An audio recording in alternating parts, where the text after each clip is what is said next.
I am ready for the worst word. I'm excited for this. I'm not excited to.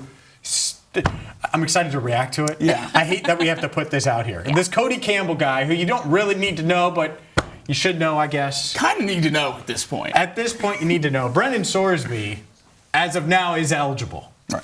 And Texas Tech is pushing back and all of those things. And Cody Campbell, well, he's one of the few that are defending Sorsby. Here's what he had to say earlier this week, and it is our official worst word of the week. It's because the college football world doesn't think that Texas Tech should be as good as we are. You know, we've been a disruptor, just like Indiana has. And so we're a target, and we have been even before any of this started. Now, the volume has gone way up, and a lot of it's been directed at me and at Coach McGuire and at, our university. But that's not fair. If this had happened at LSU, people would say, it's LSU. They're always going to kind of do what they do, and they're going to keep playing. But it happened at Texas Tech, and people don't want to compete with this. Of course, ADs in the Big 12 are saying crazy things and saying they don't want to play us. Well, they don't want to play us because they know he's good, and they don't want us to be as competitive. They want to have a better chance at winning the conference. So they're inherently conflicted in their opinion. And so, again, we're going to do the right thing by this kid, and we're going to follow the law. That's Cody Campbell. He's a member of Texas Tech's University System Board and a head of their NIL for Texas Tech, and obviously played a big role in signing that check for Brendan Sorsby to come play quarterback for them this year. And I'm just going to go out on a limb here and say I don't think people are mad because it's Texas Tech. I think people might be mad because Brendan Sorsby bet on college football games he played in. What, you think that's why? I don't know. Might be crazy. It's not because people don't want to play against Texas Tech because they're good? The delusion. If it's LSU, it's not a thing. Right. If Lane Kiffin broke eligibility rules, nobody would be talking about it. He would be fired into the sun. Yes, it would be a bigger story. The fact that it's Texas Tech means it's not as big of a story. Exactly. Honestly, it's the other way. In this idea, he compared Texas Tech to Indiana as a disruptor.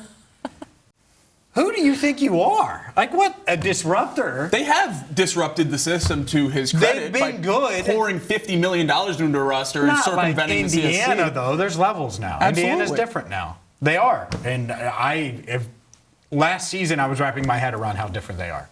Texas Tech and Indiana are on different playing fields. Well, and we saw the difference. Texas Tech got ran off the field by a team Indiana beat in the playoffs. There's a discrepancy here between the teams that are being talked about. And I don't understand what this push is that Texas Tech is in the Ohio State, Alabama, Georgia, Oregon group, that people that are neutral fans are rooting against that university's success. Texas Tech has been relevant for right about 12 months. And it was last year when they made the playoff. I cannot wrap my head around why he thinks there's so much national outrage that Texas Tech might be good.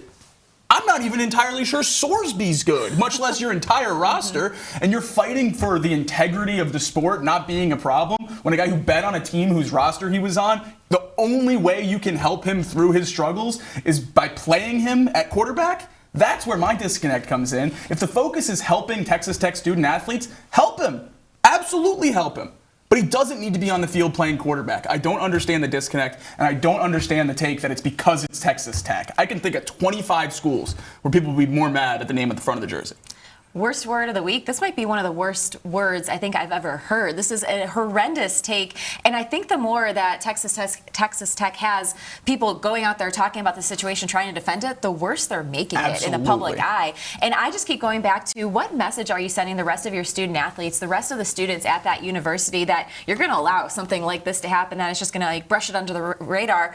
We had someone in our YouTube comments say, what if Sorsby would have been a third or fourth string quarterback? Would they still be defending him and reacting in the same way? I don't think we that wouldn't would have be the heard case. about it. He would have been off the team and off the roster within 24 hours. Yeah, so that's part of it. Texas Tech clearly thinks Sorsby is the missing piece. They think he's good, and that's why they're bending everything to make this sound better and feel better. It's not better. Right. It is what it is. I would respect it more if they either left it alone and didn't say anything and just put out a statement and let it go and thought it would breeze over. Because that's what it may do at Texas Tech. Yeah. That's what it wouldn't do at LSU or the big-time schools that truly do matter. Shot. Absolutely. So there's one. Two, why during their strategy plan Did they say, this is how we're going to do it? Or are they all just flying by the seat of their pants, which is a very dangerous game? And they might be. It feels that way with how they're throwing things out and everything's on. Like, this is the worst word. But it's not just Cody Campbell. It's all been the worst coming out of Texas Tech for all week long since Brendan Sorsby had that prepared IG post like, oh, I'm back. I can't wait to join my teammates after the injunction was filed. No, absolutely. And it was a really tight race for which quote to use for worst word today between that one and Cody Campbell and this one from Texas Tech president Lauren Shavnak, because it's not just the athletic department anymore. It's the university president taking stances like this. The quote read, "I think we have to recognize the rules in place now were made long before there were millions of young people walking around with legal gambling apparatuses in their pocket. So just because you can gamble, you should be allowed to bet on your own team." That is an insane stance. And I can't understand Cody Campbell and the university president and the AD and all of these people going up and talking. Joey McGuire spoke at an event last night. They all have said different things, and they've all taken different approaches here. Really, it seems like the first time they were all in the same room was to film that 22-minute video yesterday that had 4 hard cuts in it because they had to answer questions multiple times to get the wording right. Yeah, it's a good call. And the hard cuts are a good call, too, because you can notice. Yes. You can tell.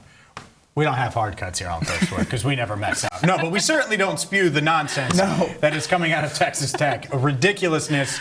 Congrats, Mr. Campbell. You're the worst word of the week right here on First Word.